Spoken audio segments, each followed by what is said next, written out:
Hello, dear viewers. Support me by subscribing to my channel and share my video if you like it. And also, make sure you comment your thoughts. Now let's start the video. They meet before the midday sun when a cotter of noble visitors from the north enter the great hall to negotiate a trade deal. Willas is barely 22, as yet unwed, the promised heir of Highgarden and better known as the Fat Flower's crippled son. She is the infamous single stain on the Lord Paramount of the North's honor.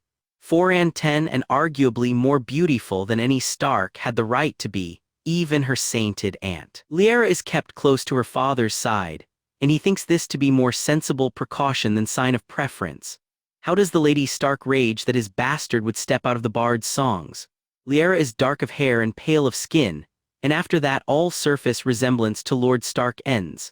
Her pink-bowed lips, her arched brows, her aquiline nose and heavy-lidded violet gaze, all hint at the ethereal beauty of Valyria, of Targaryens and Velaryons and Danes. It is the last that he attributes them to. House Dane and Lady Ashara in particular had created his bewitching child.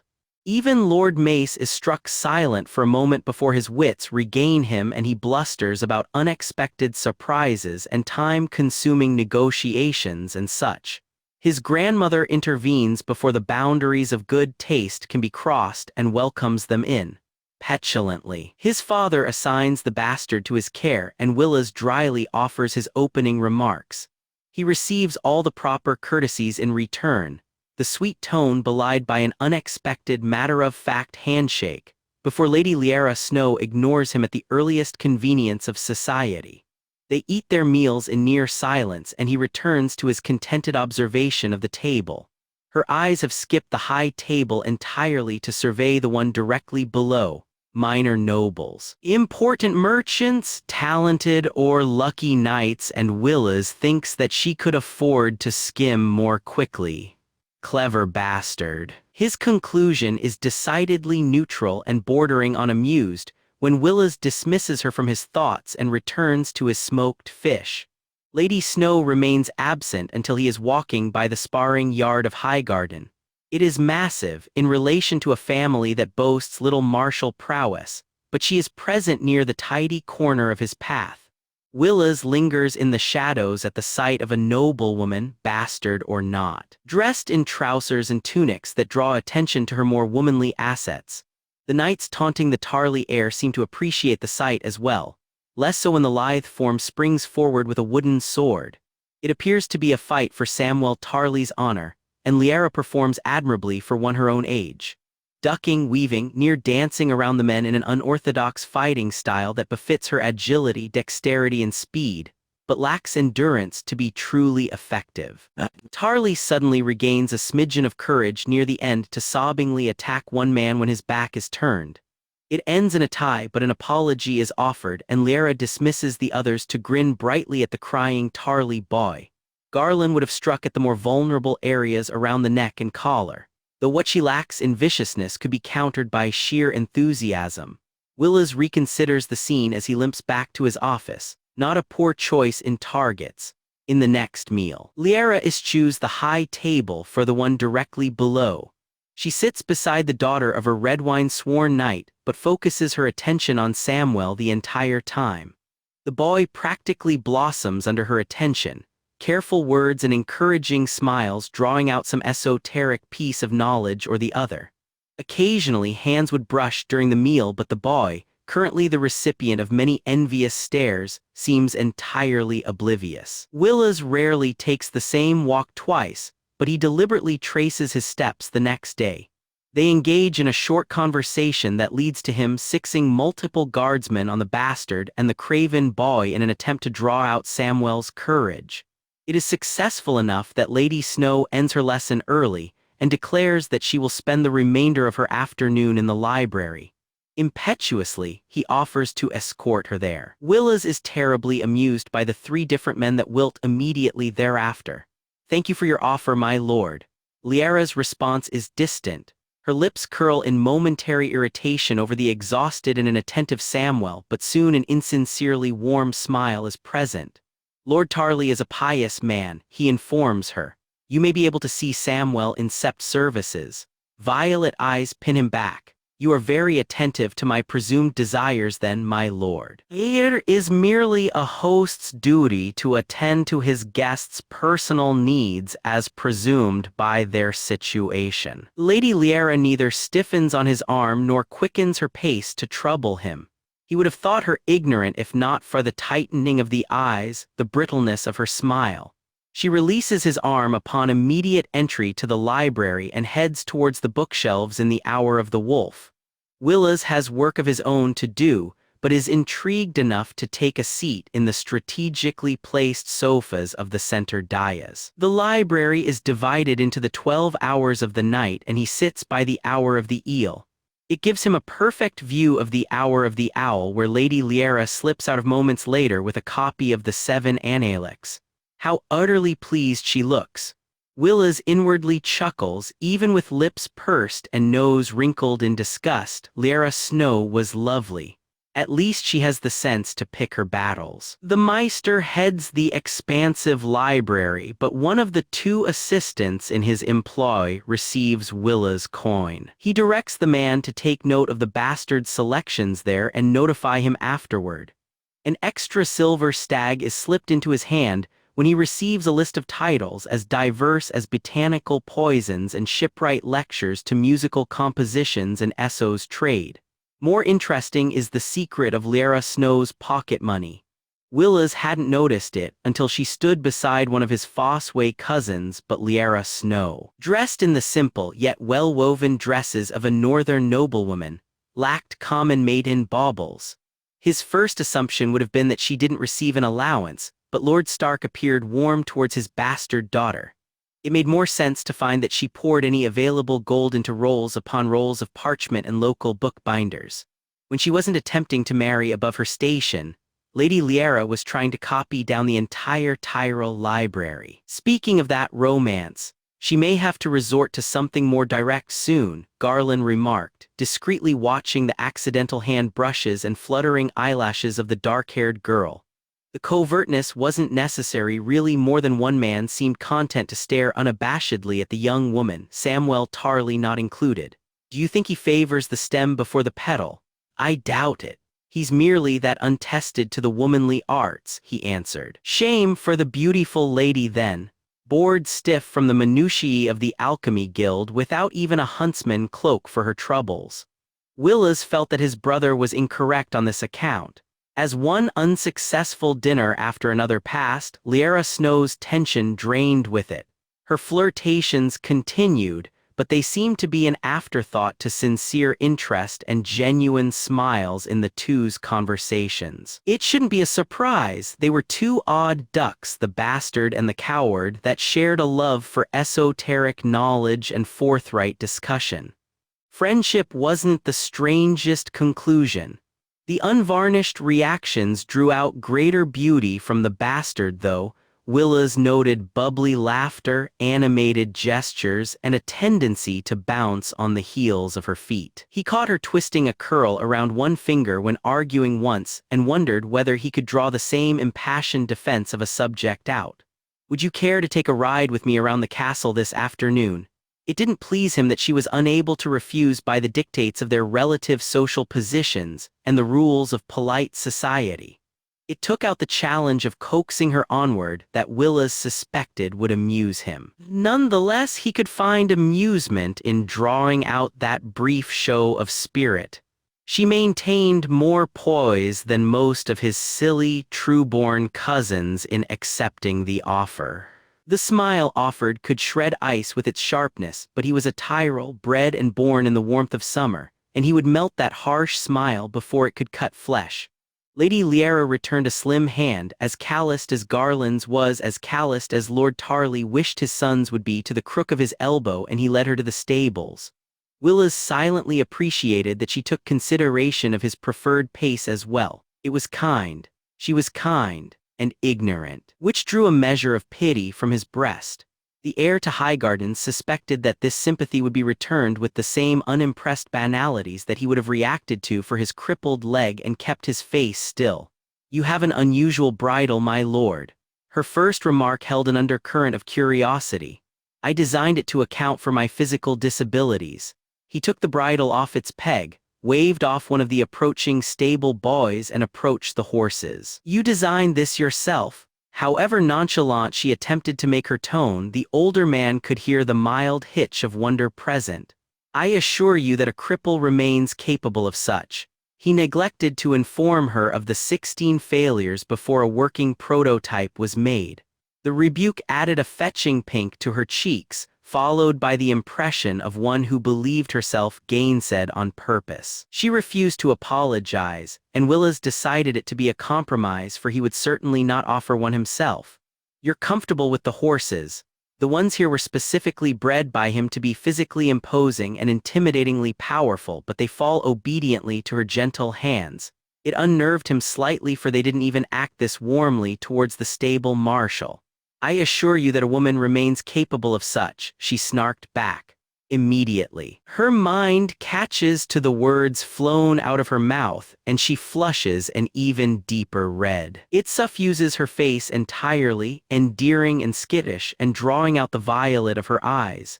She doesn't apologize here either, but it may be for the way his lips twitch in response.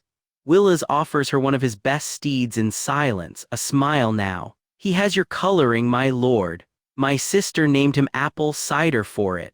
There's an unexpected gratification at the giggles unwittingly escaping her lips. The honey brown color of his coat does match Willas' locks, and to match the pair he selects a steed with a coat of such dark brown that it appears black. They're well into a slow, meandering ride around the trails when Willas approaches the subject. His brother Dickon is favored by Lord Tarley to be the heir. It is expected that Samwell will take the black. Lyanna is silent for so long that he expects her to disengage from the subject, and then she speaks. I know, he told me, she admitted quietly. Tell me, was it obvious to everyone else? No. Most would care to overlook a bastard, and those who would not were otherwise engaged, Willas said flatly. Why did you continue then? He became a friend, Lyanna shrugged. Unlike others who wouldn't overlook a bastard, he kept his eyes up and his mind ready. There was a momentary silence. Do you think me cruel for how I began the friendship? Your marriage prospects are poor even in the north. I admire you for attempting to elevate them. It wouldn't have been entirely mercenary, she argued half-heartedly. Samwell is a pleasant boy, but he's not particularly commanding of anyone. I would have been a good wife for him. My education did include the particulars of running a household, even one of Winterfell's size. Have you considered the younger brother then? The boorish warmonger. My opportunities are poor, not non-existent. Then you're not as practical as you should be, Willas responded frankly. Beauty is fleeting, and you must strike a match before that. Yet you're so charming that Highgarden's wealth and splendor are entirely wasted on drawing a wife for you. Lyanna's heels pressed down and apple cider tensed. I will see you at the castle, my lord. She loosened her grip and the horse leapt forward, breaking into a smooth gallop. Under no false notions of his own prowess, Willas admired the skilled horsemanship that led to Lady Lyanna racing the massive war steed forward. He patted the skittish skyrunner in comfort and followed the path staidly. What an exceptionally odd girl Lyanna Snow was. Lyanna paused to look briefly towards the center table, specifically to where a certain noble man with honey-brown hair and a damnably infuriating smirk resided. She had scarcely finished her first and only ride with Willas Tyrell before berating herself for her impulsive words. Nothing she had spoken had been a lie, and arguably, the man deserved her ire for being as uncomfortably intimate as he was, but that was hardly an excuse. She was not of the north, where bluntness was expected and even preferred. The Southron men wouldn't excuse her honest tongue, as fragile as their manhoods were. Not that he has any reason to be concerned by a bastard's words, Lyanna reminded herself. She had wondered why the Tyrell had not demanded an apology from her, but had arrived to the conclusion that she was simply too far below his notice to care. It was a comforting idea, for she had developed an immediate dislike of him, though she could not explain why.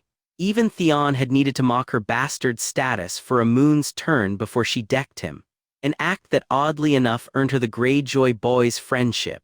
Boys were strange. Assured that the heir to Highgarden had no interest in her, Lyanna took her usual seat. "Hello, Samwell." The young man spoke and looked up and offered a quick smile. Samwell Tarly was a brunette that could generously be described as pleasantly plump, though Lyanna found it difficult to reprove him for it. She was of the north and accustomed to hardy crops, glass houses, and summer snowfalls. It was a world of difference when she rode down the Rose Road and saw a golden sea of ripened wheat, miles upon end of lush acres, banks of wildflowers, and towns of people well fed and content. The Reach's bounty was truly remarkable, and Lyanna heard that they were not even the wealthiest constituency in Westeros. Though she doubted she would be as impressed with the Westerlands, she was a Stark and one could not eat mountains of gold after all. "Hello, Lya," Sam said, appearing ignorant of his own brother's ire. "Will we be training today? I would like to practice footwork until noon, yes." The dark-haired girl picked up a ripe apple and bit into it to disguise her uplifting smile over the way her friend slumped over. "Then perhaps you can show me that text on grayscale." "The text is in High Valyrian," Sam replied. "I've spoken to the Meister and he hasn't a translation." "There is no need. I read Valyrian well enough to do so for us," Lyanna dismissed her friend, and was that not odd? For a bastard to find a friend south of the neck, and north of Dorne perked up at the fact. A flash of surprise passed his eyes too, but he tucked into meal rather than question her. In public anyway, for her new friend was both discreetly curious and curiously discreet. Lyanna appreciated that sentiment, for speaking and reading High Valyrian fluently was not a talent boasted of in the Stag's Kingdom. The dark-haired girl had developed it because she desired to be a healer. The best medical texts originated from the free cities, and Maester Luwin was willing to teach her. Hardly malicious reasons, but it would be short-sighted of her to draw attention to herself. Her father was rather uncomfortable when that occurred and would send her back to Winterfell post-haste. He had only brought her to the Rose Kingdom to spare her Lady Stark's ire.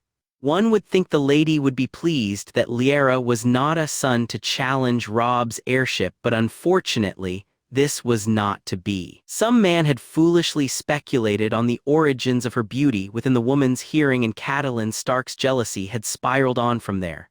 If Lyanna ever found that man, she would personally rip his intestines out and strangle him with it. On an unrelated note, Lord Rickard Karstark shivered as an ominously icy wind filled his chambers. "And it would be an absolute shame to leave Highgarden before I can copy as many texts as my bags can hold," Lyanna added as an afterthought. Maester Luwin had promised 2 stags for each quarter-finger's height copied and given her an advance of 10 stags for ink and parchment. With her fluid hand, she had already completed the advance and would be making pure profit onward. Her decision to focus on grayscale had a more selfish purpose to it. The Snow Child had heard rumors that Lord Stannis Baratheon would offer a hefty amount of gold, 200 dragons worth, to anyone who could diminish Lady Shireen's scars. Healing was not necessarily in a noblewoman's skill set, but it was associated with the 7 enough to be acceptable. Lyanna could find a profession in that field, though she would risk contagious illness, attack by vagabonds, denial of payment for her work, and other such worries. It would be safer to stay on her brother's lands and nurse people there, but Lyanna Snow was not in the least eager to share a castle with Lady Stark. More sensible to accumulate some gold, marry a decent guardsman, and persuade him to reallocate elsewhere in the north. This plan had been second to the one of finding a husband in the Tyrell's court, before she learned that her preferred choice, Samwell, was disliked by his father. The others were wary of their presumed intimacy, and while Lyanna could better her chances by stepping away, she had become too fond of the older boy to do so. The appeal of a formerly out-of-reach book pushed Samwell into finishing his breakfast more quickly than usual, and soon, her friend was waiting impatiently for her to be done as well. Lyanna shoved the last bite of a honey-drenched buckwheat pancake into her mouth and stood up. As the two hurried from the hall, she remained ignorant of a set of tawny brown eyes watching her leave. Later, Willas Tyrell gestured for one of the servants to come closer and whispered orders in his ear. Among the ruins of Old Valyria, exist the exiled survivors of grayscale, known commonly as stone men, for the manner by which their skin becomes dead and hardened by the affliction. Lyanna kept her voice to a whisper as she slowly read through the book. It was one of the older rare texts in the library, thus chained to the shelf and necessitating her sitting down on the floor. Samwell peered over her shoulder, having already received her explanation for the talent. Before it hardens, the skin becomes thin and brittle, thus moving the flesh creates a spiderweb of cracks throughout. It is thus recommended by this author that those unfortunates afflicted with grayscale remain silent throughout treatment. Samwell dutifully wrote each word that passed her lips, having kindly offered to help her in his task since she was the one translating the text. The disease spreads in stages, and not all are infected equally. At the end stage, it progresses to the organs of the body, shutting down the kidneys first and the connection between the brain and the limbs, afflicting madness before ending at the heart. There may be many years of time from when one first contracts grayscale to when one dies. The most common of the afflicted are those of poor circumstances, as grayscale is spread, commonly by touch from another afflicted. There are also those who contract the disease without any explanation but live near the water and dust and heat. In the salt of the ocean, grayscale is not an uncommon affliction. Lyanna grimaced at the picture shown of a little boy whose entire body seemed to be made of a stone. It was a particularly talented illustrator who had drawn this, for the touch of madness was conveyed even through the parchment. Those stone men who live near the water have their disease progress more quickly than others in the sands. As she continued reading, it became clear that the text spent more time discussing the colony of stone men in Old Valyria than it did the illness itself. For her benefit, it did have a concise summary of how the disease progressed and its infection rates.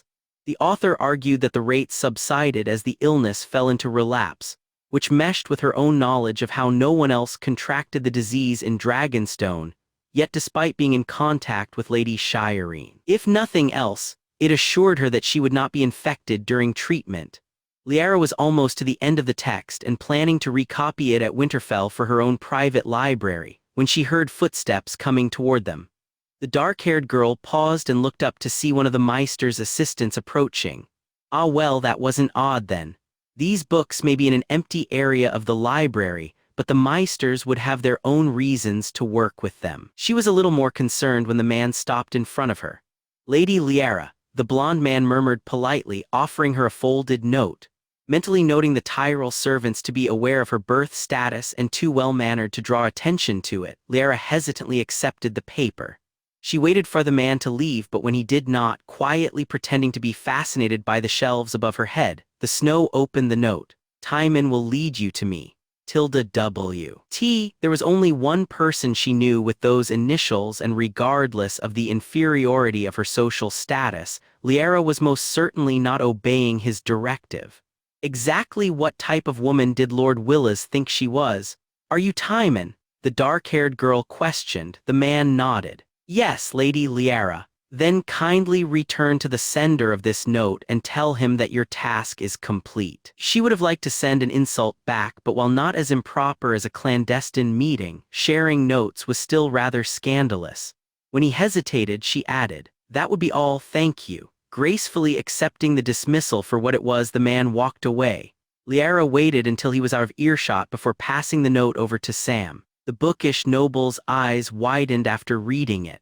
Lord Willas, but why would he want to meet with you? When the dark-haired wolf arched a brow, Sam managed to blush in both embarrassment and exasperation. Not that you are not beautiful, Lya, but Lord Willas isn't one to engage in dalliances with noblewomen. Too much risk for marriage.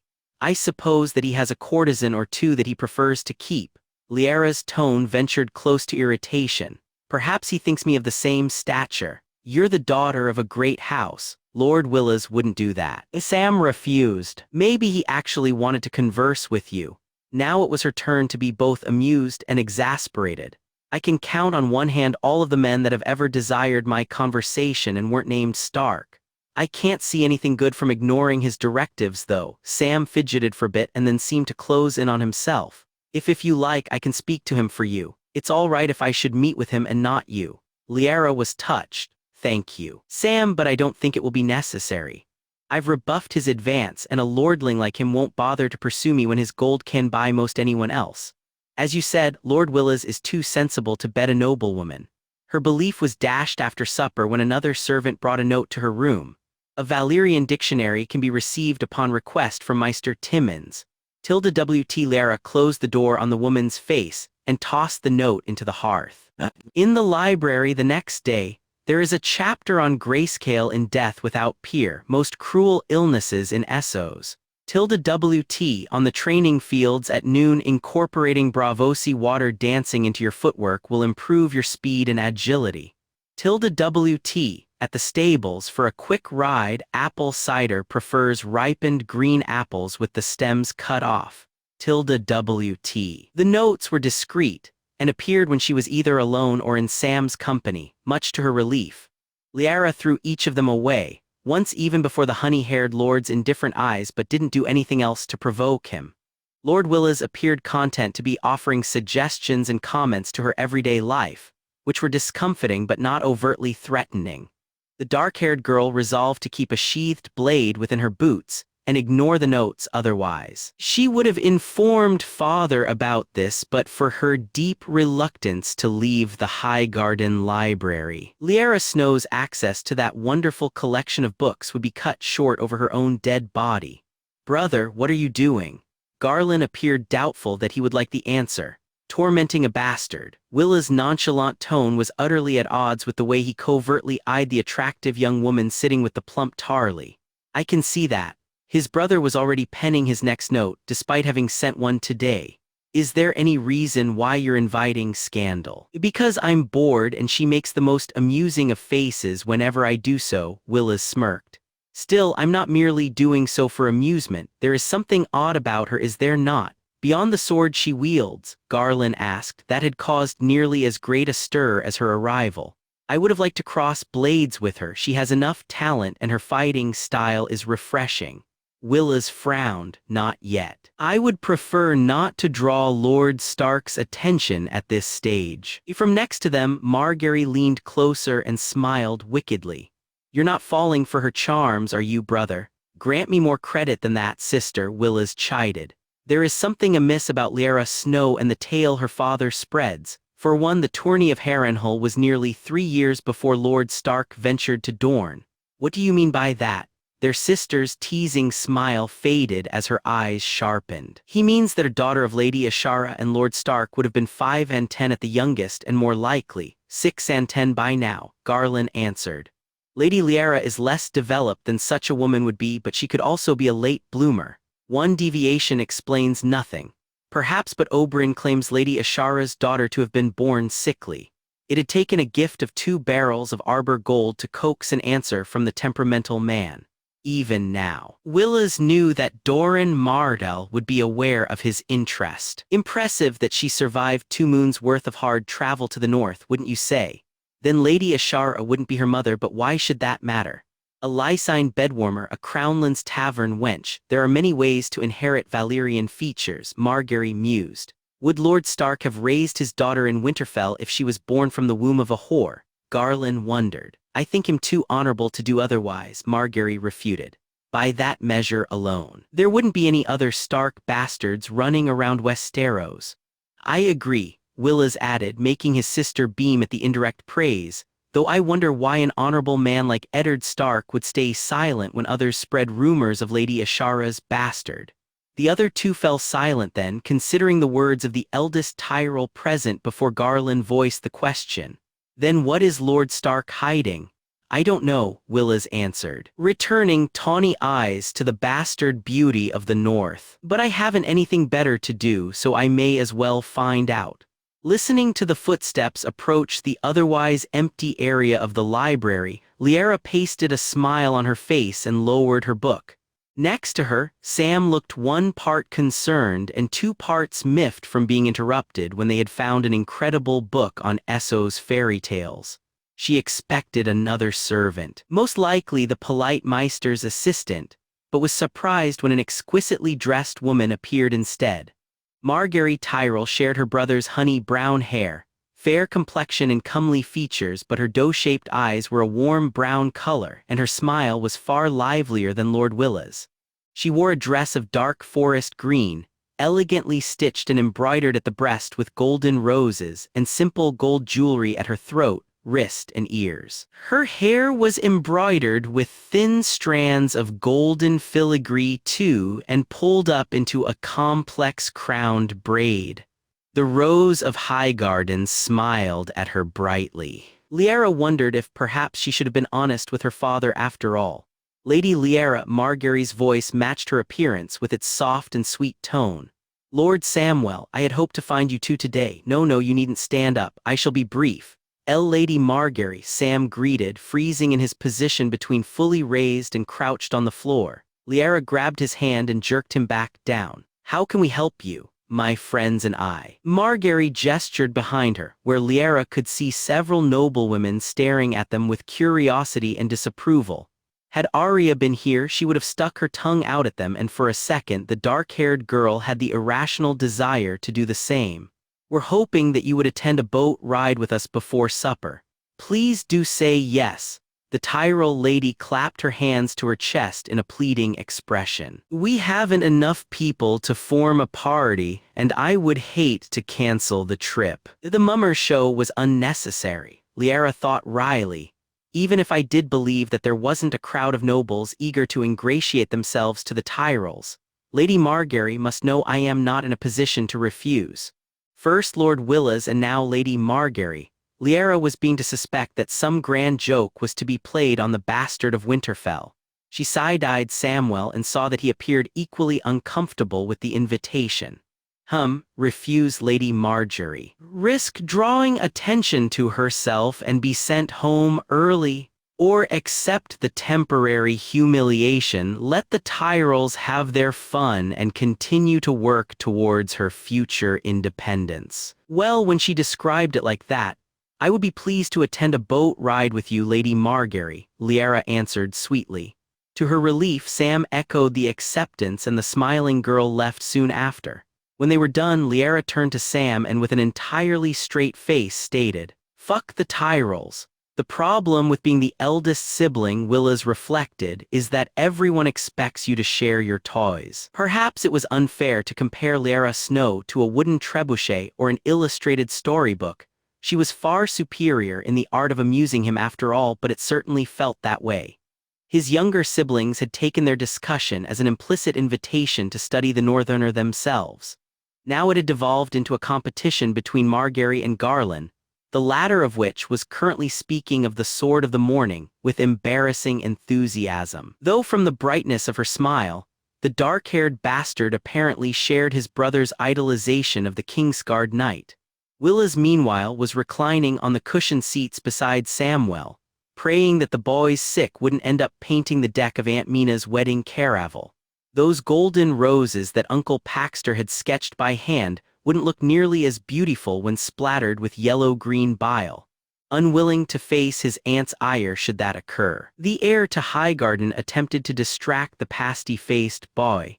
"Have you tried the chilled mint tea, Samwell? It is meant to settle weak stomachs." "Thank you, but I'm afraid it was of little help." The plump boy eyed him oddly. "Are you enjoying yourself, Lord Willas?" "Of course."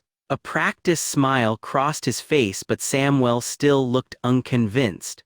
"The Mander River is beautiful in this light, is it not? The waters are swift, but we will move to one of the smoother inlets soon. There are some lemon trees there, and I've sent men ahead to ready refreshment." "That was thoughtful of you, my lord," Samwell said, relief plain in his voice. "Thank you for inviting us on the trip. You did us a great honor." Willas rather suspected that Samwell and Lady Lyanna were the only ones not to appreciate the value of an invitation. While the Northerner had shown some political instincts before, she appeared willfully ignorant of the ladies glowering at her now for seemingly monopolizing Garland's attention. The honey-haired lord smiled regardless. "Us, that is, Lady Lyanna and I," Samwell stammered. "Your sister invited us together at the library." He swilled the dark red wine in his glass and contemplated which manner of address to make. "Do you two spend a great deal of time in the library?" The Tarly heir gave him another odd glance at that. Don't you already know? I could have sworn the Meister's assistant reported everything to you. Willas tucked his lips upward in a small smile. Yes, but it's considered rude to discuss such publicly. I suppose. Samwell offered a frown in response. Lord Willas, I do not mean to insult you, but you will, Willas lazily interrupted. Whenever someone begins thusly, an insult will be offered. Yes, but, Samwell chewed his lip and then looked directly in his eye. Lady Lyanna is a sweet girl and she is my friend. I don't want her to be hurt, so I'm asking you to end any games you may have.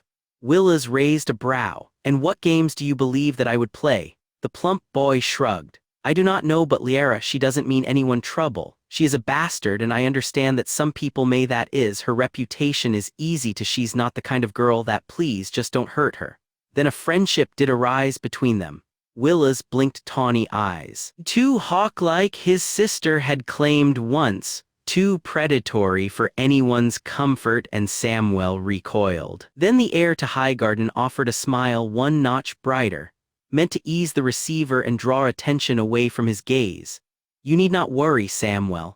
I have no intention to dishonor Lady Lyanna.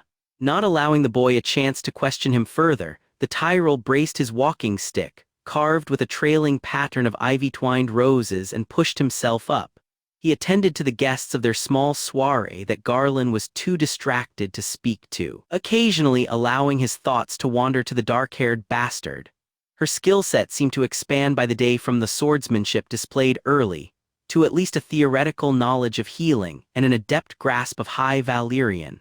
Willas had reviewed her list of books earlier in the day, acknowledging that she was far more well-read than any other young lady of his acquaintance.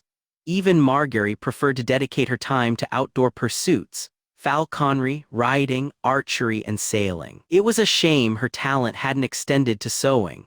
The stitches on her barely embroidered frock were almost but not quite even, almost but not quite tightened. The design of gray snowflakes on a dress of white hardly detracted from her beauty, though. The appearance was plain, simple, and understated to the bejeweled women in the caravel. Willas wondered if it said something about him that he would view such purity and desire to draw her into his bed, and then promptly be visited by the Meister when she stabs me afterward. Willas eyed the minor protrusion at the hem of the dress, shaped eerily towards a dagger. A genuine flash of teeth managed to slip through, eliciting a giggle from the woman he was currently speaking to. The Tyrell hurriedly replaced it with an expressly friendly smile before inclining his head and moving on.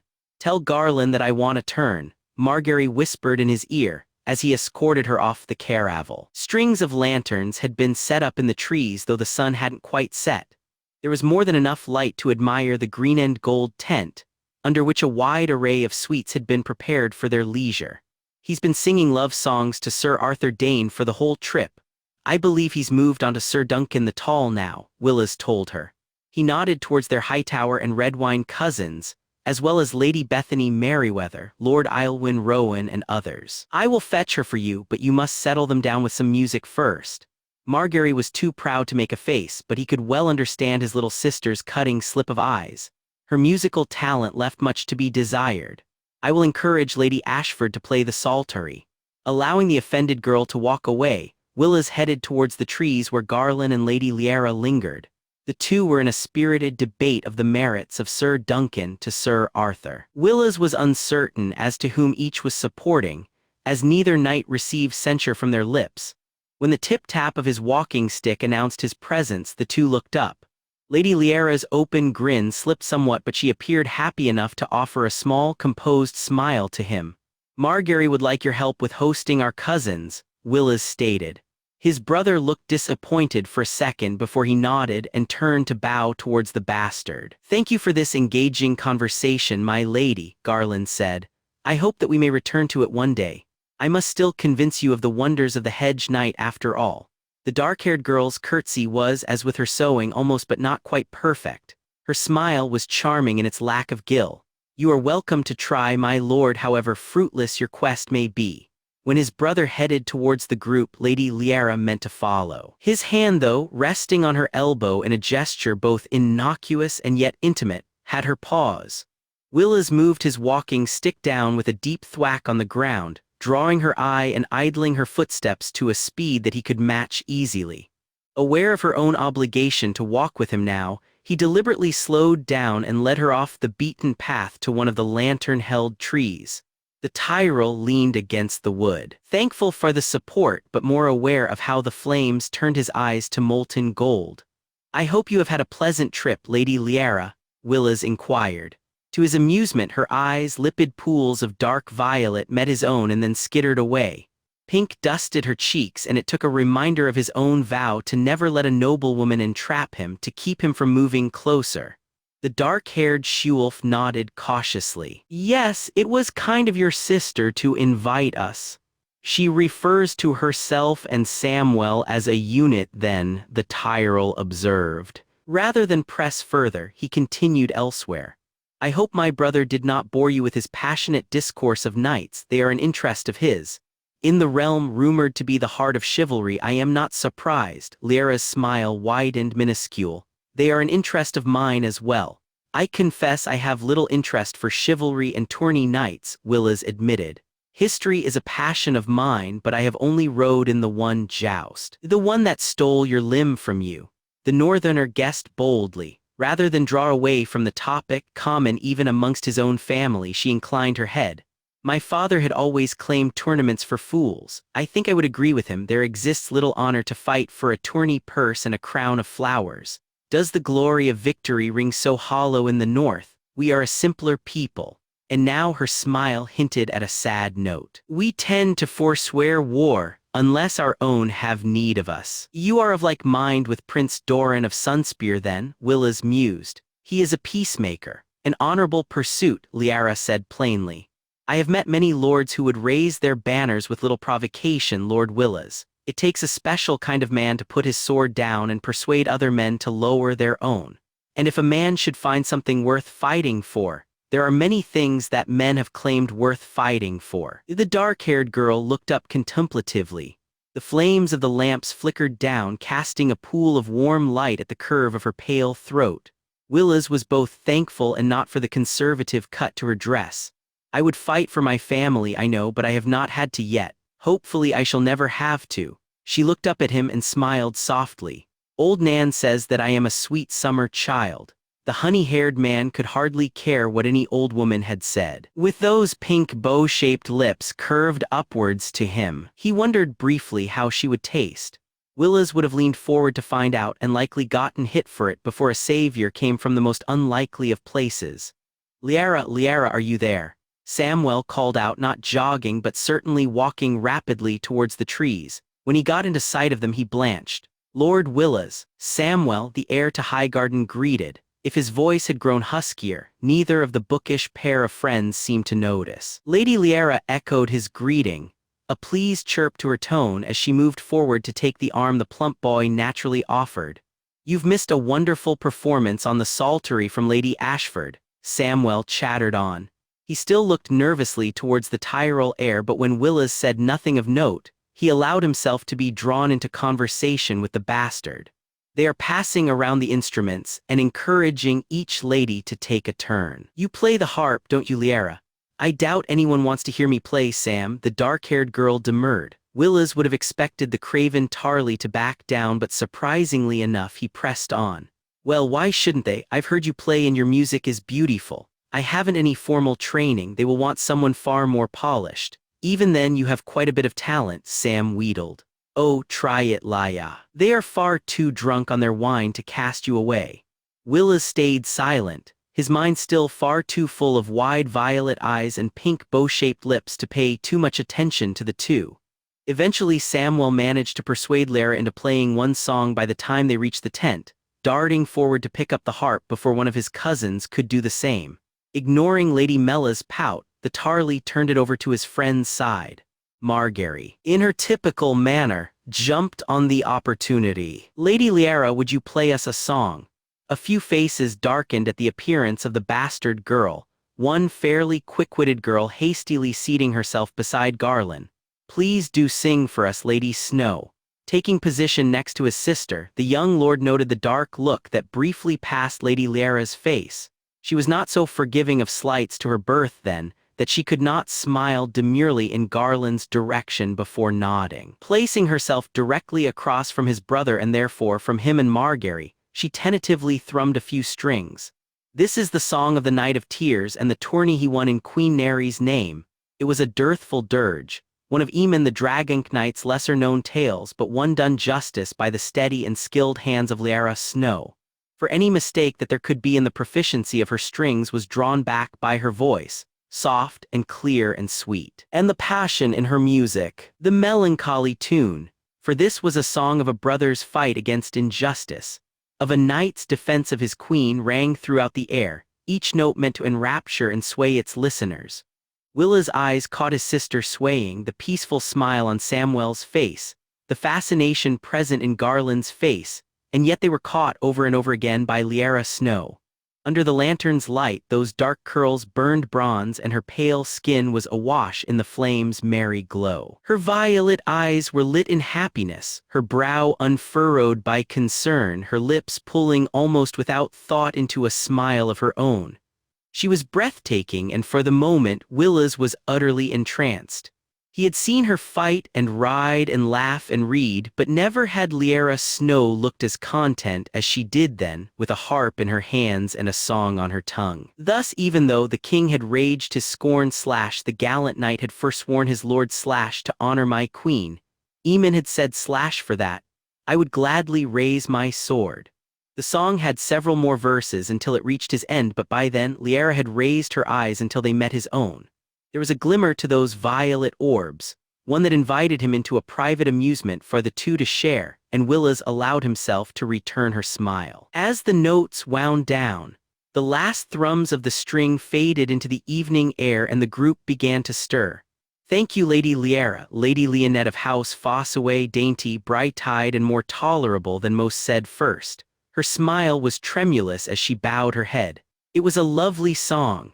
The others followed, some more reluctant than others, and Samwell nearly beaming like a proud brother himself. Lady Lyanna blushed a deep red and accepted their thanks, moving soon to her friend's side and appearing too embarrassed to engage the others any further.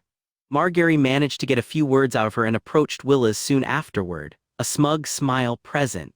Lady Lyanna and Lord Samwell agreed to attend my stargazing party tomorrow night, Margaery said. You must come with me so that Garland cannot steal the chance to discover her secrets for himself. If that is your wish, dear sister, Willas murmured. Holding his walking stick securely in one hand and with one final, lingering stare to the beautiful if inexplicable bastard, he headed towards the servants. Someone had to manage the cleanup of this event and the organization of the next one after all.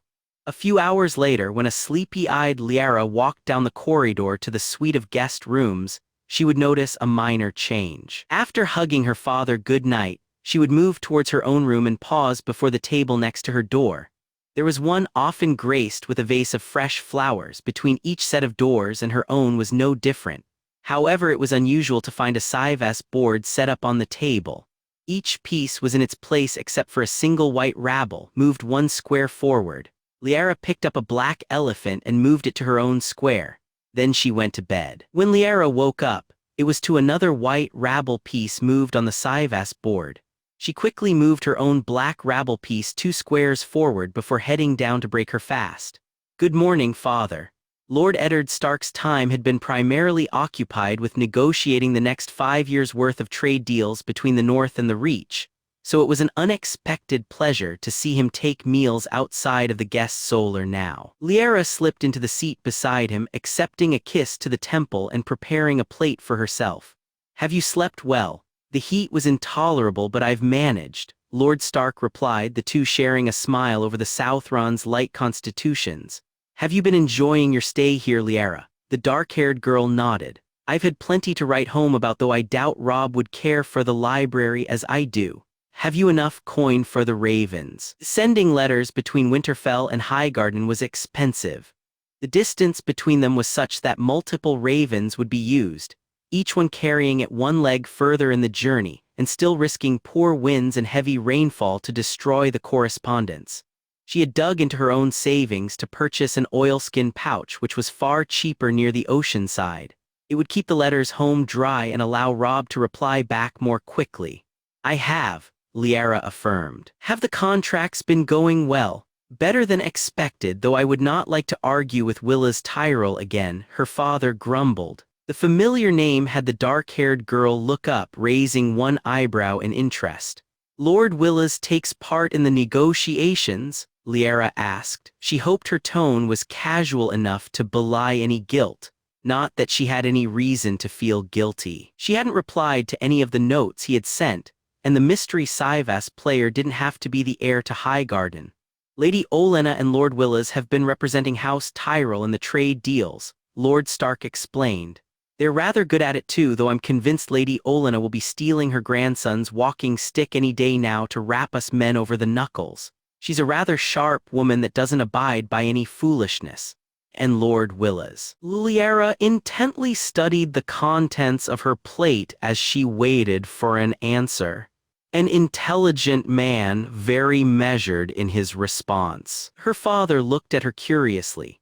He was absent from our last meeting due to a sailing party. Didn't you attend that one? Lady Margaery was kind enough to invite Lord Samwell and I, Liara explained. And did you enjoy yourself? Lord Stark's smile seemed a little sad as she nodded. That's good. I'm glad that you haven't been occupied by the library for the entire trip here.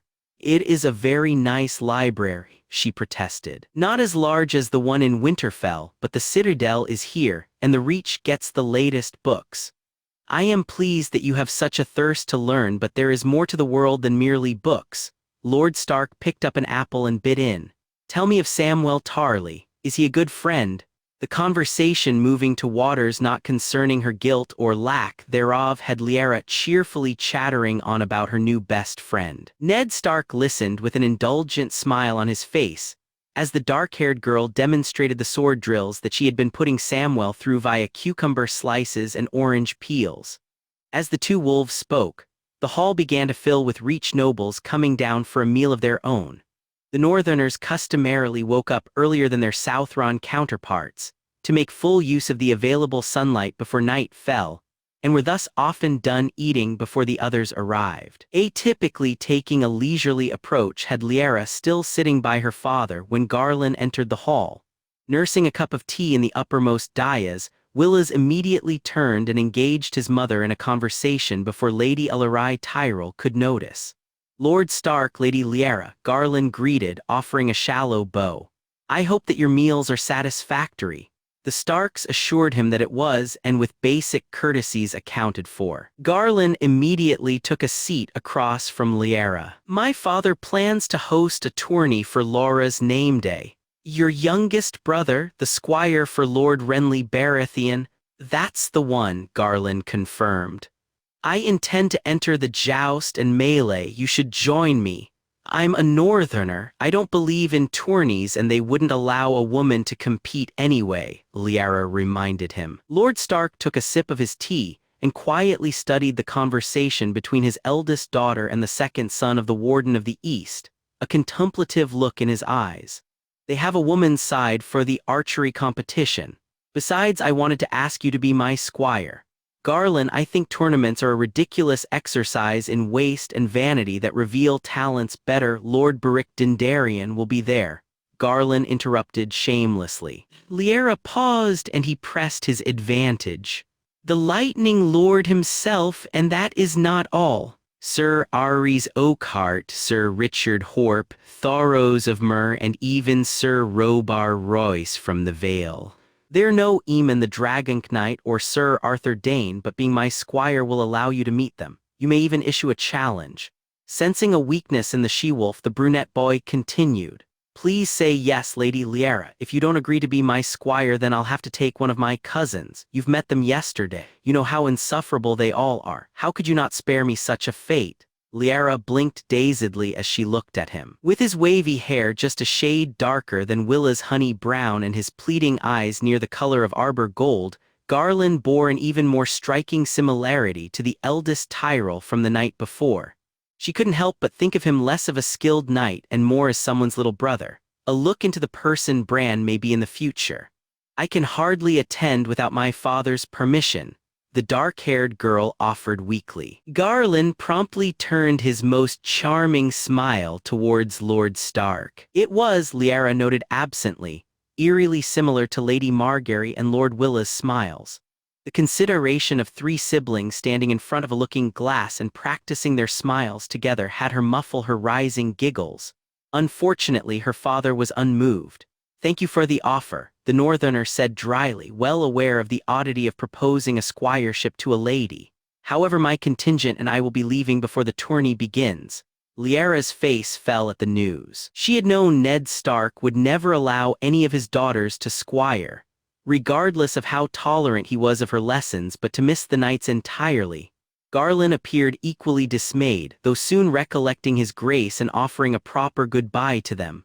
A moment later she spied him heading straight to his brother, the two Tyrells' heads bent low to discuss some subject between them. Her attention was soon reclaimed by her father. "I didn't know that you were on such friendly terms with Garland Tyrell." Lyanna flushed at the insinuation. "It is nothing like that, father. We merely share a love of knights." "Are you certain? I haven't seen him personally greet any other lady for the meal," Ned Stark stated, a twinkle present in his eye. "We're just friends," Lyanna protested. She made a face at the accusation. "He's like Bran." "Oh, does he sneak into your bed during storms too, father?" At her indignant squawk, the stoic lord finally ended his guise of innocence, chuckling freely. "If you must know, we met at Lady Margaery's sailing party yesterday and enjoyed a discussion about our favorite swordsman. He was quite enthusiastic about the Dragonknight, not unlike Bran, I think." "Do you intend to meet with him again?" Lord Stark inquired, a more serious mien to his face. "I am not sure. Lady Margaery invited Lord Samwell and I to a stargazing event this evening, but I do not know who else may be in attendance." Lyanna hesitated. "I understand that it is past the time that I usually return to my rooms, father. I will allow it this once." Another inexplicably sad smile crossed Ned Stark's face at how quickly she brightened up. "I understand that the Tyrells have been kind to you so far, Lyanna, but I caution you to be wary." "They do not seem unkind, but—" "I understand, father." And she did understand that her position as a bastard left her vulnerable to machinations that her siblings perhaps need not worry for. She wouldn't allow herself to fall prey to such, for no matter how kindly they had treated her thus far, there must be some reason for the Tyrell heirs to take an interest in a penniless, nameless bastard. The thought that her budding friendship with Garland was inspired by less honorable intentions soured her stomach, and she decided that the meal had come to an end. Placing a kiss on her father's cheek, Lyanna rose to find a friend whose intentions were crystal clear. On an unrelated note, Samwell Tarly shivered as he felt a particularly taxing lesson approaching. The two friends had a fruitful day once Lyanna finished her lesson. "This is cruel and inhuman, Lya. If you have breath enough to complain, then you have enough for another 5 laps around the yard." Then they had taken a break from reading medical texts to delve into history for a bit. Samwell located all of those texts in High Valyrian that he hadn't been able to read before, and Lyanna faithfully translated them. The day only got better when the Maester located them a few minutes later. Apparently someone had informed him of her abilities, and he desired to hire her to translate a few texts for the library. The dark-haired girl hadn't thought twice before agreeing. "Lord Willas may be nosy and meddlesome, but I cannot deny the benefits of his interference." Eventually the time came for supper, and after managing a quick introduction to her father, who was currently occupied with discussing matters with his men, Lyanna ate beside Samwell. There was minor interference from Dickon Tarly, who had a newfound interest in spending time with his brother and a more honest interest in his brother's friend. It took the dark-haired girl every shred of grace she had to maintain her composure, not because she was unfamiliar with men such as this, but because Lyanna despised sitting idly while her friend was mocked. "I do apologize for him." Sam looked shamefaced. "I never wanted to be the reason for you to have to deal with men like him." Lyanna patted his elbow. "He's hardly the first one, Sam. I just can't believe how someone as stupid as Dickon Tarly is related to someone as smart as you." "I hear that comparison often, but it's usually for Dickon's benefit." A shy smile crossed her friend's face. I think this is the first time that he's envious of me actually.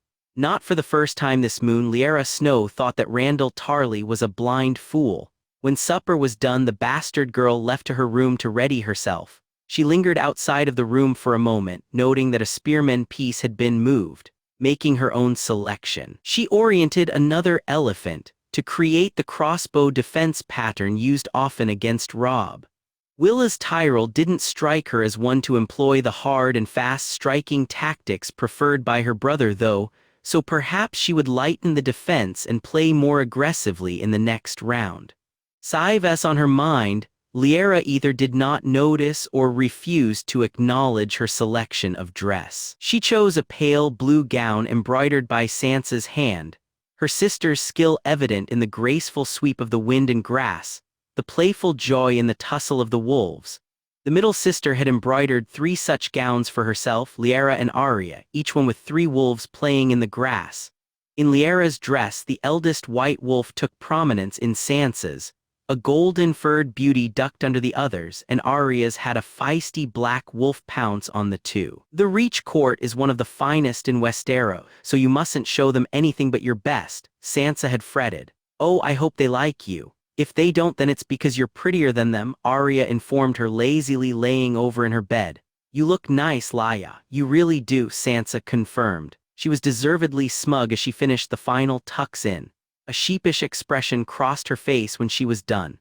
Ah, let's not show this to Mother, okay? Arya was rather free with her love. Sansa walked a more balanced line, but they hadn't shared the girl's nursery until Lyanna's 12th year without developing some affection for one another.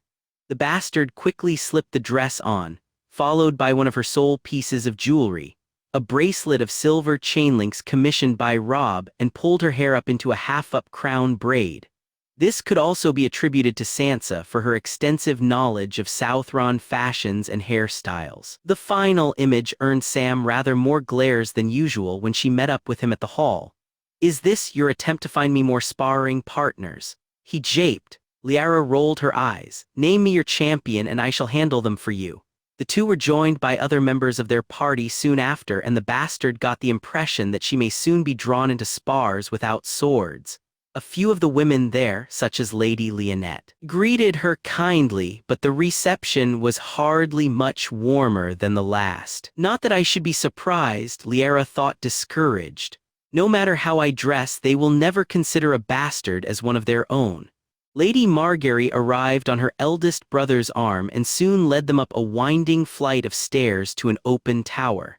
It had been decorated with even more candles and lanterns than the riverside had, with carpets and cushions aplenty dragged around the floor. A musician had been scrounged up to play a light tune in the background, while cupbearers were swarming around and offering goblets to anyone in attendance. Of interest to her, though, was the unusual metal and glass contraption near the edge of the tower. Holding Sam's arm for reassurance, though it was unsure as to whom was reassuring who, they edged towards the strange object. Margaery Tyrell accosted them soon after. Lady Lyanna, Lord Samwell. The brunette's friendly trill was accompanied by one arm forcefully linked to her own. Lyanna quickly found herself and her friend by extension manhandled to the edge. Have you ever seen a telescope before?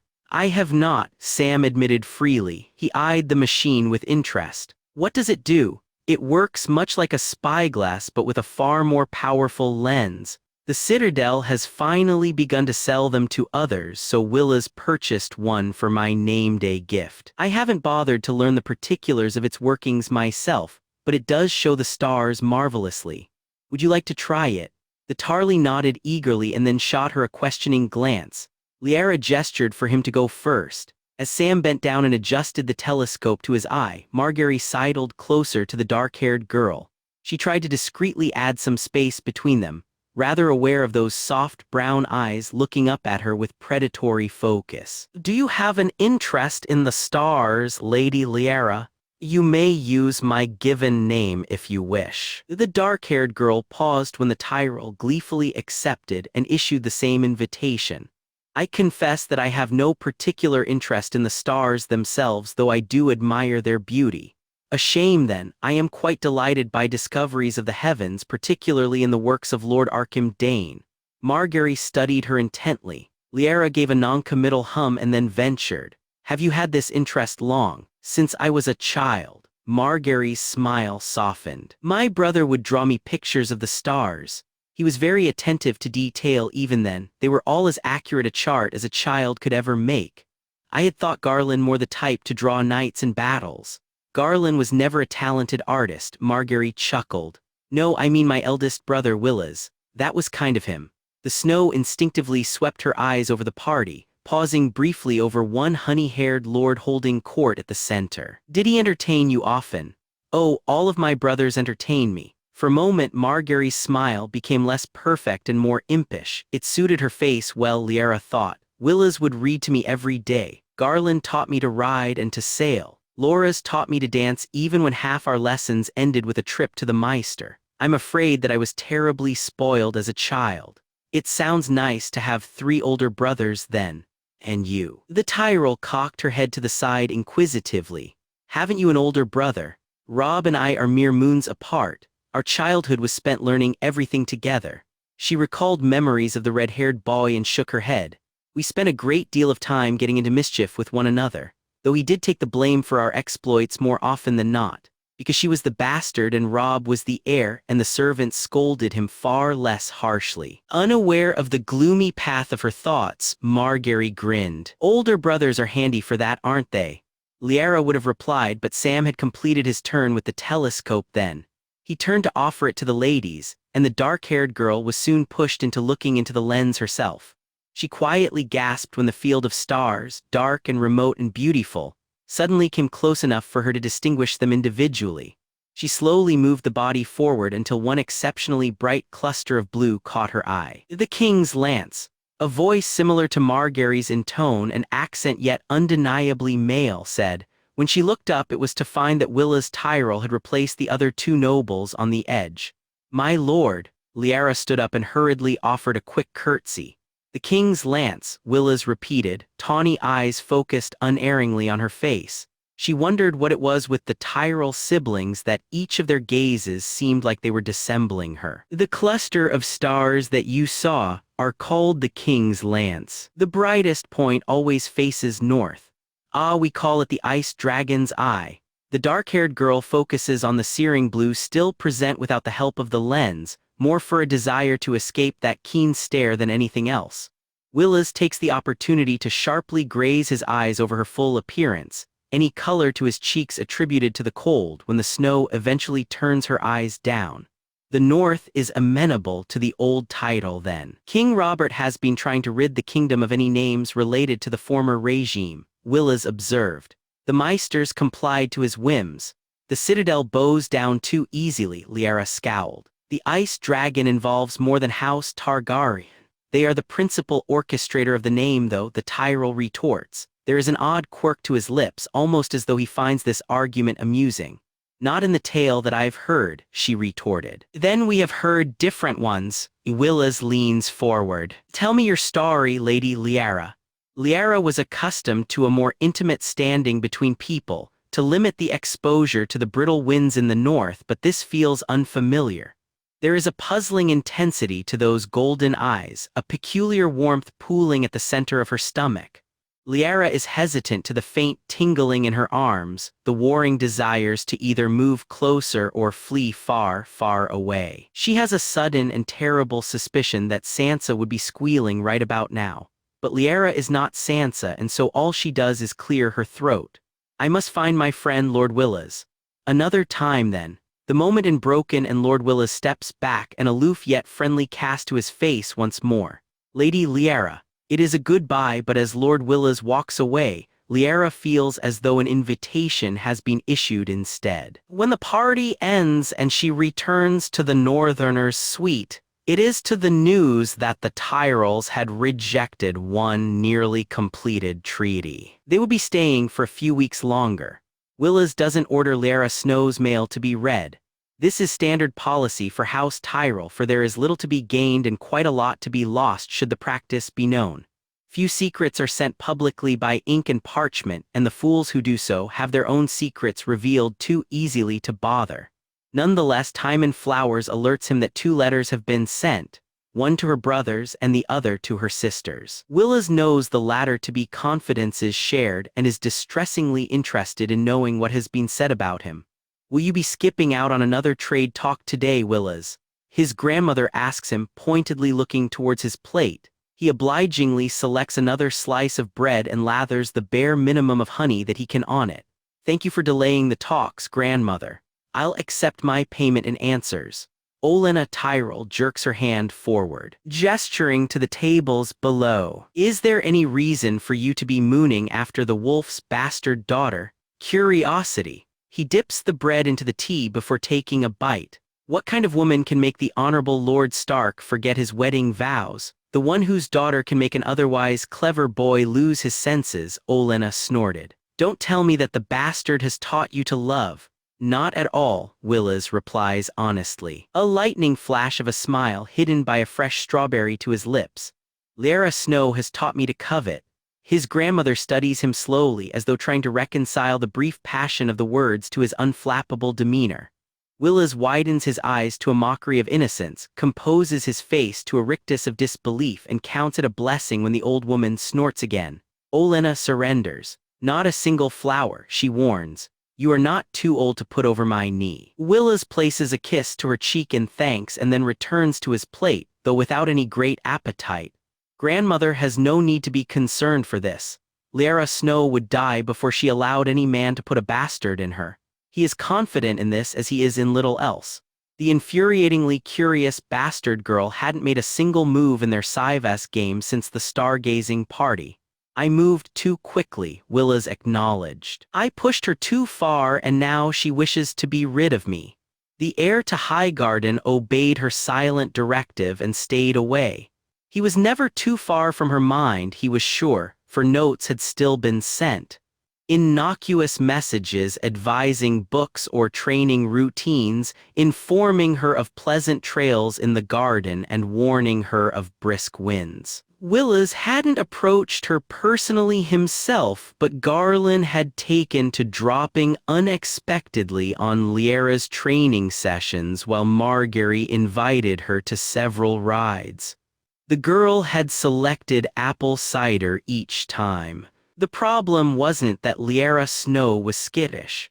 She was young and inexperienced, and the Tyrell heir was not adverse to pursuit. No, it was that the young lord no longer knew why he was doing this. He still desired to know her heritage, but a part of him, a not insignificant part that he attributed solely to her clumsy and unintentional seduction, wanted something else. Though even with senses muddled, Willas Tyrell knew that Lord Eddard Stark would not be amused to find Lyanna Snow in his bed. Worst of all, Willas was beginning to suspect that abetting alone wouldn't rid him of his fascination for her. Work could prove a temporary distraction, though, and the young lord had much to go through.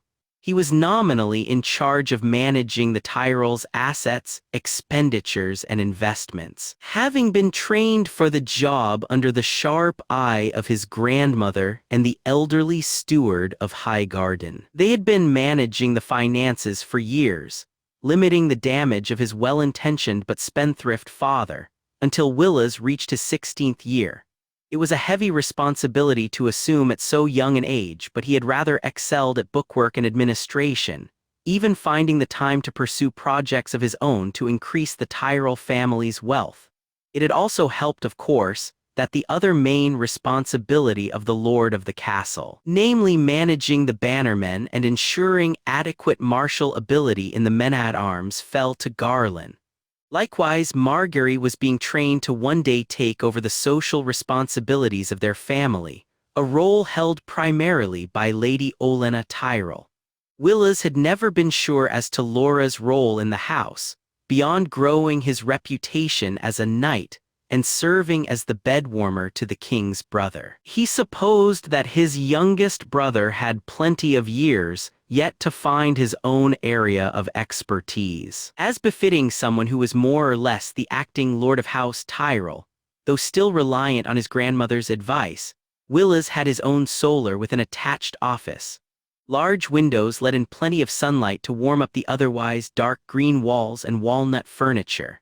The wide desk at the center of the furthest wall, emblazoned with a single banner of a golden rose at Margaery's insistence, was nearly buried with parchment.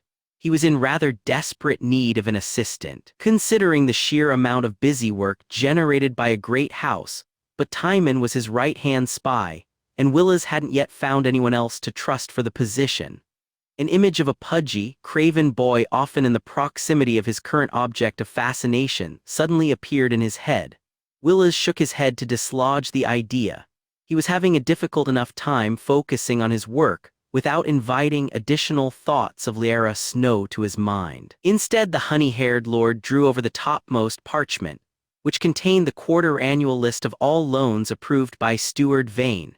They had been a recent implementation by Willas, modeled after the Iron Bank's policies, and had been doing very well. Old Town had been producing more novel inventions in the last year than the decade before that, and House Tyrell either received right of first refusal for investment or interest on the loans given. The scale was limited so far, but he intended to pour more resources into the program for the next year. House Tyrell didn't have quite as much gold as, say, House Lannister, but they also didn't have to sink millions of dragons into the usurpers' wine cellars and whorehouses either. I wonder if Lady Lyanna knows of the king's behavior, Willas wondered. I cannot imagine Lord Stark speaking unfavorably of his friend, but she knew enough to censure the Citadel for their astronomers. He promptly pushed that thought out of his head and added notations to those businesses that he wanted further investment in. Willas' next focus was on the expansion of the glass houses. One would think that with the Reach's fertility, there wouldn't be any need for them. It was not a false assumption for the ones that the Tyrell heir commissioned focused almost entirely on plants from Essos, trying to adapt them to Westeros soil, or grow the more delicate ones in the Reach. Those fireberries from Asshai are particularly intriguing, being able to stimulate heat after being ingested. Ground into a spice, they could be exported to the north and Vale. Mayhaps the Black would like a sample to keep their balls from freezing during their watch. Isn't Lady Lyanna's uncle a crow? Willas stilled. He carefully put his quill down, cleared some space from his desk, and let his head drop down with a muffled thump. Damn bastards. For the next few minutes, had anyone cared to peek in the room, they would have seen the heir to Highgarden soundlessly counting to 20. First in the common tongue, then High Valyrian, and finally the summer tongue. When he was done, the utterly resigned lord searched through his busy work until he found the drafts for the northern trade deals. If Willas absolutely had to think of a certain violet-eyed bastard, then it may as well be when he was getting actual work done. Brother. Margaery was far too old to run up the cobblestones and throw herself into a tackle at her third brother, but she still maintained her enthusiasm for when he arrived. Loras, who had complained bitterly of the embarrassing displays when they occurred, found himself missing them now. Margaery, my most beloved of sisters. The golden-curled Tyrell swept her into a hug of his own, spinning her protesting form around twice, before gently placing her down. She was too ladylike to swat him in response, but that shifty-eyed glance suggested that he had best protect his plate later. "How are you, sweetling?" "I am well, of course," Margaery smiled. It was that practiced one that all Tyrells eventually mastered, though none quite like Garland, whose natural cheer added credence to his affable look. "Lord Renly, forgive me for overlooking you. You are welcome at Highgarden as always." "I can hardly blame you when Loras is here to catch every gaze," Renly teased. He turned a tender look towards the man in question, one that never failed to pull a smile from him. "Is your family well? They are all here to greet Loras themselves." When he looked past his sister's brunette curls, the knight saw them all approaching. His father, Lord Mace, and mother, Lady Alarai, were moving forward quickly with beaming smiles on their faces. Garland approached close behind, his customary grin present. At a more sedate approach were his grandmother and eldest brother, a twinkle in the former's eye and a pleased smile on the latter's. When the two parties met, the effusions of happiness and warm welcomes were all that was expected of a family as close as their own. Loras received hugs thrice, a cheeky tug on his cheek from Garland and a fond complaint that he was evidently starving himself in the fashion of the court from Olenna Tyrell. As expected, this sent Mother into a bit of a frenzy, whereupon she fretted over his skinny frame, entirely ignoring that to be his normal bone structure, and insisted he come inside to eat. Loras submitted to this with minimal suffering. Mother was silly, but she did love them all. The Knight of Flowers noticed Renly out of the corner of his eye, looking wistfully at this happy family reunion, and promptly pointed out his lover's own non-existent hunger pangs. Soon the copper-haired man was too busy deflecting Mother to be sad anymore, and Loras could turn to his baby sister. "Now is there anything important that I must know before supper?" Loras whispered. Linking their arms together, her smile turned positively impish in nature. "Oh well, you know, Lady Ashford's daughter rather scandalously withdrew from society after sporting a suspiciously round tummy. Lord Florent gambled his sister's dowry away. Mother is convinced that Lady Alina has paid her a most grave insult, and Garland still thinks that Lady Leonette finds his jokes funny. And of course there is the matter of this northern bastard," Margaery half-sang. "Oh." Her voice was still pitched low, so Loras angled his head to allow the words better purchase to his ear. "Tell me more." "Lyanna Snow, bastard daughter of Lord Eddard Stark of Winterfell. She rides like the wind, plays the harp, speaks High Valyrian, and wields the sword," Margaery answered. "Willas wants to wed her or bed her, and likely both. Garland is still trying to convince her to squire for him, for the Tournian grandmother delayed trade talks to keep her in Highgarden." "What?" Loras yelped. "I was gone for 2 moons. Hush, we're playing a game, Garland and I, and it will be no fun if you invite everyone in." "Perhaps you may play as well," Margaery said playfully. "She only arrived a fortnight ago, so who knows how many more secrets she may hold." "Lady Lyanna's weakening," Garland added, stepping up to Lora's other side. "She'll agree to be my squire any day now." His sister huffed. "I rode with her this morning and she hadn't any indications of such." "You don't understand swordsmen," Garland sniffed. "You don't understand women," Margaery retorted. "And neither of you understand secrecy," Willas deadpanned. His walking stick lightly hit Garland until he moved aside, letting the eldest boy slip between his brothers. "Do keep in mind that we are keeping this amongst ourselves. That includes Lord Renly, brother." "Very well." Loras shrugged easily. While he adored the older man, he knew that not everyone in his family shared the sentiment.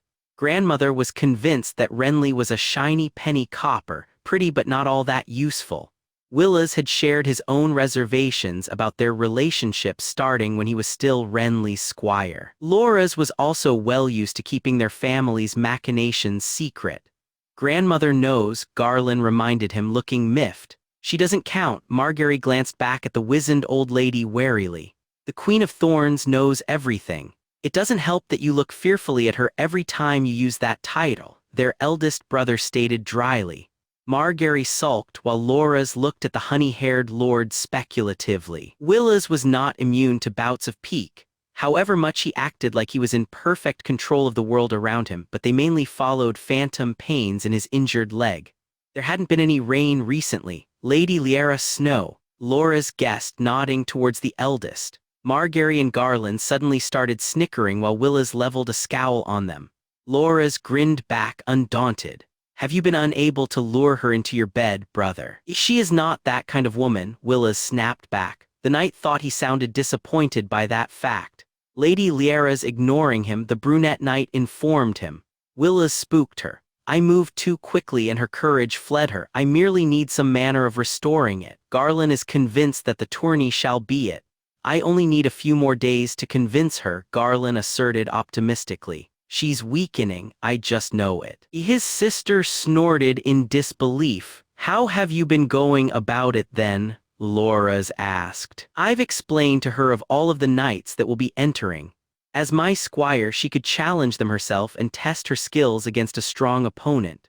Loras considered that for a moment. "That will never convince her," he stated bluntly. They all ignored Margaery's triumphant smile. "She is a Stark, yes. At the nod, the Knight of Flowers continued.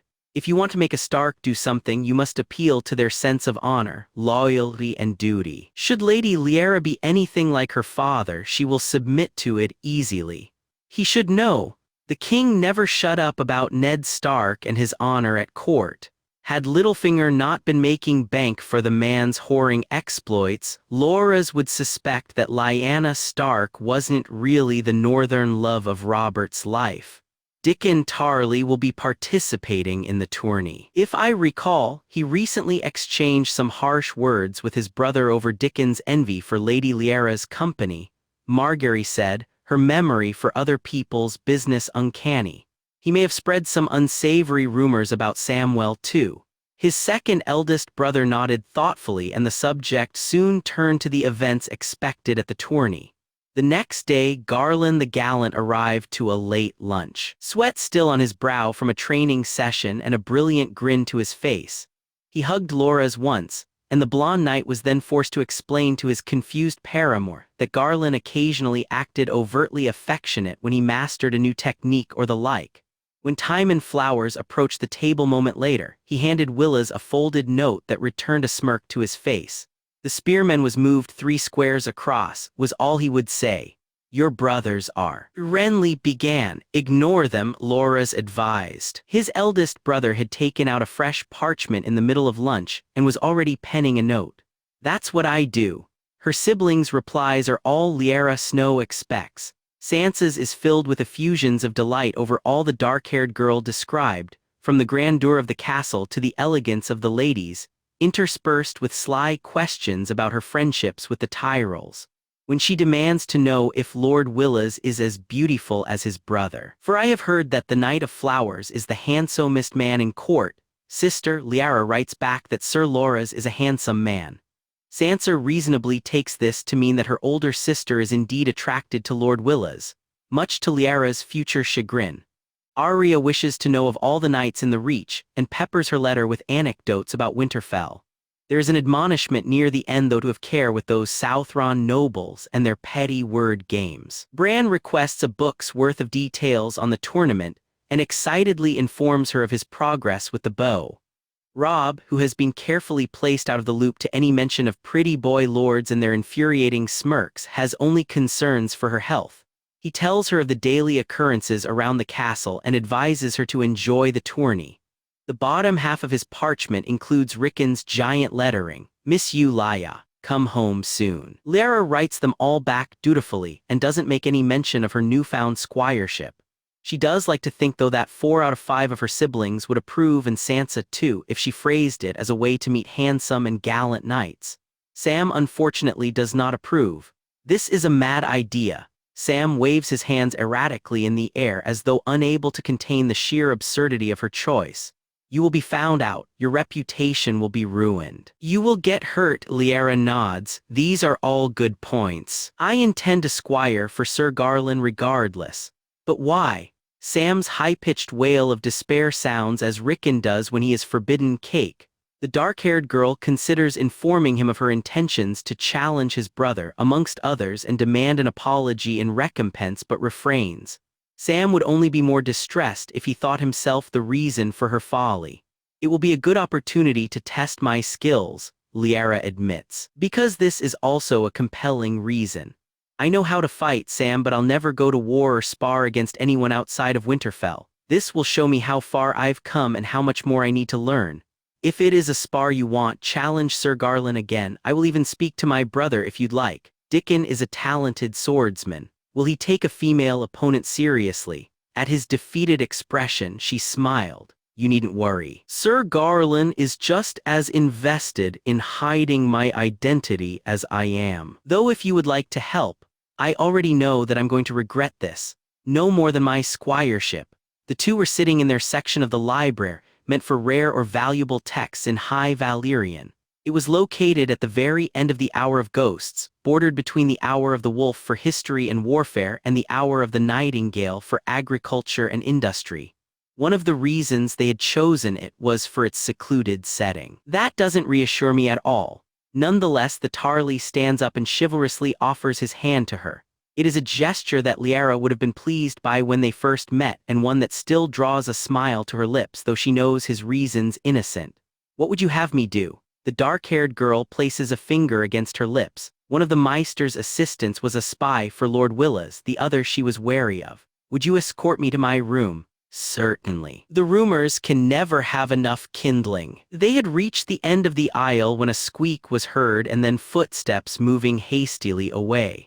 A few minutes later, Liara grinned. My dearest Samwell. Sam rolled his eyes. Yes, my sweet. You're going the wrong way. Only to fool the watchers, dear. A few minor corrections to the path and the two were soon entering the rooms set aside. For the Stark party, they maintained a respectful distance between them, whisperings aside, intimate gestures would slander her reputation. They think me Florian the Fool, Sam noted idly, standing politely outside her door. There was a brief glimpse of her room in shades of mint green and sky blue and dominated by a sinfully comfortable bed before she closed the door. Liara hurried to gather her tunic, trousers, and boots. I should be rather pleased to be Jonquil then. My sister does love her stories, the dark-haired girl called back. She slipped out of her satin slippers, footwear rather all too common in the Reach. Have they been teasing you for it? No, I believe them more puzzled than anything else and mayhaps amazed. Wait, sister, the one that broke into a stable of horses and took one out for a ride before daybreak. She admires the tales of Jonquil and Florian. That would be the youngest, Arya, and no, she does not. Her admiration is for Queen Nymeria or Dany Flint. My other sister, Sansa, adores them. They continued this line of conversation until the bastard girl stepped out, drawing Sam's attention away from the table to the left of the door. Sam, Liara, why is there a Sivas board here? Ah, someone left it here. Liara ducked her head down, sheepishly rubbing the back of her neck. Sam looked at her, then at the board, and then at her again. Lord Willas set up a Sivas game and you played. Liara cringed. The disbelief and disappointment there was even more striking than any accusation would be. It could have been someone else. Fair enough. Why are you playing into the games of Sir Garland or Lady Margaery then? It's Sivas, Sam. What could they mean by it? I don't know, but certainly it's something, Sam groaned. The Tyrells consider a day wasted unless they execute at least one plot, whereas you outright ask me if I was betrothed to anyone. Mayhaps it's something kind then, Liara shrugged. I don't understand why they pay me such attentions, surely. Any japes on my behalf could be done by now, but they haven't been cruel so far. And what else could they be planning to do? Gain my good favor? Why, it's hardly worth anything. He could be trying to bed you. With his sister's help, the dark-haired girl looked incredulous. Even then he'll find that I have no desire to be anyone's bed warmer. Wed you? Sam's own expression was dubious as Liara practically snorted in laughter. Lord Willas may be nosy, manipulative, and infuriating, but I can hardly believe him that poor a bridegroom. Liara considered the man in question, in particular the pools of melted gold that regarded her by the riverside, and hoped Sam overlooked the pink to her cheeks. He is handsome and intelligent, well-mannered and articulate, kind to his sister, skilled with. She noticed how Sam's eyebrows were steadily raising higher and hurriedly finished. He shall have no trouble finding a bride, I'm sure. Suddenly soured to the conversation, Liara moved to her next order of business. Sir Garland and I have agreed that I shall pose as a mystery squire, though he believes that a false identity would also serve me well. To that end, would you mind terribly if my guise was Samwell Tarly in the guise of a mystery squire? The fledgling suspicion that there was a Tyrell-wide conspiracy against her merely strengthened when she stepped into the secluded clearing. Across from her was not a knight of medium height with dark brown hair, a neatly trimmed goatee and a ready smile, but a golden-curled song in a bluebell cloak. Liara's first thought identified him as Sir Loras Tyrell, Knight of Flowers and the only Tyrell sibling she had yet to meet. Her second thought wondered how his hair managed to shine so well and if he would be amenable to sharing the secret. Her third was a mangled groan of despair. Lady Liara. The Tyrell knight greets her warmly. His hand is outstretched, and as she places her own on his palm, she acknowledges it as calloused as the middle brother's. The man handles the resulting handshake with equal aplomb to the eldest, and his smile is just as sweet as Lady Margaery's. Yes, this is definitely another thorned rose. It was a shame that Sam had returned to the library. Sir Loras, she murmured, does your brother intend to leave my lessons to you? Not at all. Garland merely has a detour to make. Loras stepped back and turned to retrieve something. Have you ever jousted before? I have. Her experience had been limited and often resulted in a loss, for Robb held the edge with a lance, but she had some skill. I had intended to challenge the other squires to sword fights, though. They would insist on using live steel, the knight warned. I would advise against it, particularly if you are as talented as Garland says you are. Lords rarely take their injured heirs well. Sir Garland said that I have talent. Despite her better nature, she was flattered. Sir Garland was the most skilled knight she had met so far, after all. My brother offers praise rarely and is even more guarded with his time, Loras informed her. He raised a blunted lance and balanced it with one hand. You shall have a disadvantage in the lists with your lithe body and limited strength. Tell me, are you a good rider? He must have read the answer in her eyes, for his own lit up. Excellent, and my brother is here now. Lyanna turned to see the second son of House Tyrell ride into the clearing, pulling the steed to a stop before her and jumping down. Trailing behind his dark brown mare was a familiar honey gold figure. Apple cider. The bastard girl missed the amused looks of the two men as the horse nickered into her raised hand. The stable master said that you had ridden him often, Garland explained. The familiarity should help you learn, but first, I have something to show you. Sir Garland the gallant withdrew a folded square of silk and unfurled it with a flourish. It was a banner of dark green, a crimson bow lying at the center. In place of where the arrow would be was a finely notched quill. I present to you the sigil of the Squire of Quills.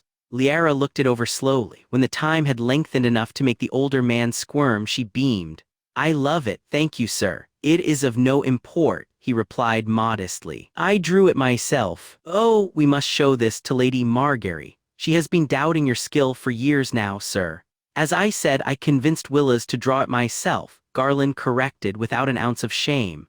The dark-haired girl's smile started to fade, Loras intervening before she realized it herself. While a sigil is all well and good, brother, she needs to practice. My name day is less than 4 days away and they mark the start of the festivities. Right. Let's start with a simple test to determine the level of your abilities. Garland pointed towards the trees. I would like you to weave between these trees, following the markers tied to the trees. It's a slightly elongated circle, dipping into the forest at certain turns and can be easily observed by Loras and I from here. Do you think you can do it? Lyanna's eyes caught swats of green fluttering in the air from the branches, and followed their path around the clearing. It fell past her gaze at some points, but she was fairly confident that she could do this. The wolfswood was far more challenging to ride through on a daily basis than these reached trees. Instead of answering, the dark-haired girl moved to the saddled apple cider and easily pulled herself up. One hand held the bridle, the other movements communicated by her knees to this remarkably well-trained steed. With a shout of good luck ringing in her ears, Lyanna Snow began. To the right, duck. Slow down and trot between the narrow gap here. Apple cider followed her commands obediently, and soon her taut nerves loosened to genuine pleasure. Her father had always said she inherited her Aunt Lyanna's talent as a rider. Turn sharply left, don't let that curve widen. A stretch of open plain came up. She tightened her legs and brought apple cider up to a canter. An approaching log, she braced her body and flicked the bridle once. There was a smooth rush of air, and then she was flying over it, immediately approaching another turn in the run. This is fun. Had Robb been there laughing gaily as he urged his own horse forward, it would have been just like the races at home. Though there lacked the snow on the ground, the frost nipping her ears, and the ancient watchful sentinels of Winterfell. The reach was younger, lighter and more flash than substance, but the woods here held a beauty all their own. How fast can I get this done? A little more reckless, Lyanna kept the canter going despite the oncoming copse of the trees. She dodged them well enough regardless, but nearly missing the next marker, brightly colored though they were, had her slow down again. There was no point in rushing through the test if she would fail. Another log. jump and then weave between another copse. It took less than 10 minutes before she re-entered the grove she began from, easing apple cider into a light jog. The bastard grinned over at the two men, catching the impressed look on both knights' faces. As Lyanna was easing the pace of the horse, slowly coming down from the adrenaline, she missed their conversation. Sir Loras leaned over to whisper into his brother's ear, 10 dragons that Margaery gets her into bed before Willas does. Lyanna rushed up the stairs of the Raven's tower, several rolls of parchment and an oilskin bag in hand. She had meant to send her siblings letters in the morning but had been distracted by her talk with Sam, thus finding them on her bed when she returned from practice. Rather than bathe and dress herself, the dark-haired girl had decided to rush up 4 flights of stairs and complete her errand before lunch. It was a decision she regretted within minutes of stepping into the room. Lady Lyanna, the heir to Highgarden, was standing by the window untying a package. He looked up when she stepped into the room, tawny eyes widening before his face turned oddly still. Lord Willas. It was rather curt compared to his own friendly tone, but she was too mortified to care. The dark-haired girl was dressed in her training clothes, sweaty and grass-stained, whereas his forest green and silver tunic was pristine. A few dark curls had pulled themselves out of her ponytail, clinging to her damp skin, and the flush to her pale cheeks had only been heightened by the exercise. Lyanna waited for the censure to come, and when, after a moment, the honey-haired lord continued to stare unabashedly at her, turned to the ravens. They were neatly labeled on orderly cages attached to the stone, but she had used the Winterfell one often enough to move to it by sight. It greeted her with a bell-like caw, receiving a happy rub to his head in response. Lyanna had always a gift with animals. If he wants to say something, he should say it now. The bastard girl wanted to twitch at the prickles on the back of her neck. She knew he was staring at her, likely indecisive over which insult to use. Nothing you say would faze me, Lord Willas. Unladylike, sinful, unmarriageable, dirty, disgusting, Septa Mordain has managed to hit them all. Are you sending a letter home, Lady Lyanna? Even his voice sounded tense. Was he investing that much effort into hiding his displeasure? I should hope so, since I am using the designated Winterfell Raven, Lyanna answered dryly. You are aware that men could be sent to retrieve your package for you, yes? She paused in tying the rolls to look back over her shoulder. His eyes were immediately turned from hers, and for a brief moment Lord Willas, heir to Highgarden, one day Lord Paramount of the Reach and future Warden of the South, looked like a boy with his hand caught in the cookie jar. Another heartbeat, and he was returning her glance with a cool one of his own. I may use a cane, my lady, but I am more than capable of traversing a few stairs in my own castle. I am certain that a cripple remains capable of such, the bastard quipped. However, I would presume that you have your own fair share of responsibilities to attend to. This is a minor duty that can and arguably should be delegated elsewhere. You presume correctly. I am rarely within this part of the castle, Lord Willas admitted. I've been waiting for this package for a while though, and wish to fetch it myself. Ignoring her curiosity in regards to this, they were hardly intimate enough for her to ask. Lyanna studied the raven. It was indeed one of those rare and expensive birds that could carry light packages, but that did absolve her doubt. Sam's warnings and Arya's admonishments came to her mind, and she wondered if it was truly happenstance that had Lord Willas present at this particular time. Her own actions had been on a whim, had almost always been likewise with him, but the honey-haired lord's motives were oblique. He could be trying to bed you. A flash of fury crossed her eyes at the remembrance. No matter how wanton the Southrons may think her, Lyanna Snow would never carry a bastard of her own. Ignoring the Tyrell's curiosity, she deftly tied the final roll on and offered her sleeve. The raven hopped on and with a single flick of her wrist had the propulsion to fly up and out of the tower. Lyanna didn't trust her voice yet, so she merely offered a shallow bow before striding out. Unknown to her was Lord Willas Tyrell's attentive gaze and newfound appreciation of women in trousers.